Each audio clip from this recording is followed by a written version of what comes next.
Nhảm nhí đó cho con biết. Tất cả chỉ là mê tín thôi. Không phải được con. Nè, Điều Du à, mẹ hoàn toàn tin vào cái mà con vẫn thường gọi là mê tín đó. Biết sao không? Bởi vì trước đây mẹ thực hiện như này rồi và mọi vấn đề nơi ở kia để còn ý ra toàn cho lời sai rồi bị nhốt trên tay không có tiền nữa chứ. Mấy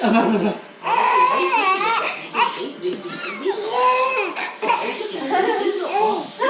Ông ấy hỏi vì sao ông ấy mọi chuyện gì đó ông ấy chỉ ngồi yên một chỗ và nói chuyện rất tự tin. Phải, vì thấy mà ông ấy giúp tay con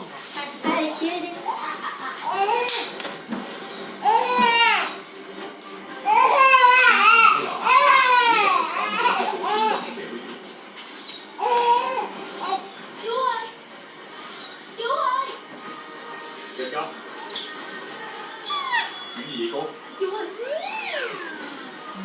sao rồi? Dạ chú, nhà của luật sư đóng cửa. Cô đã tới văn phòng nhưng cũng đóng cửa luôn.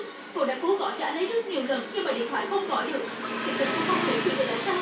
Rốt cuộc anh ấy đã đi đâu? Bây giờ trong lòng con sợ lắm chú ạ. Những gì mà Saga đã nói không lẽ là đúng hay sao? Không phải là cô đã phạm một sai lầm lớn khi quá tin tưởng vào luật sư không? Anh ấy là luật sư của Saga. Anh là cái sự cuối cùng khi mà anh ấy biết mất.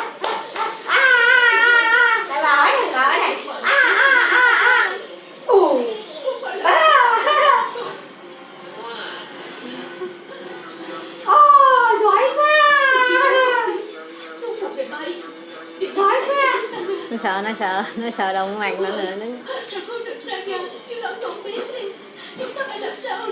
coi anh hay lật cái giọng thế là em rụng răng nữa. Đột nhiên mọi thứ lại thay đổi. Đó là do linh của chồng Phi gây ra hết. Mẹ nói với con được.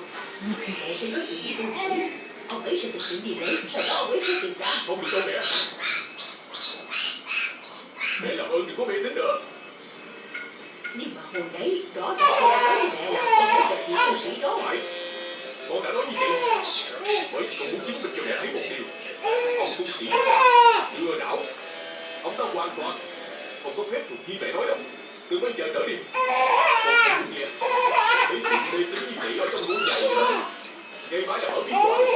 Ông tu sĩ của mẹ có biết được thắng gì hay không?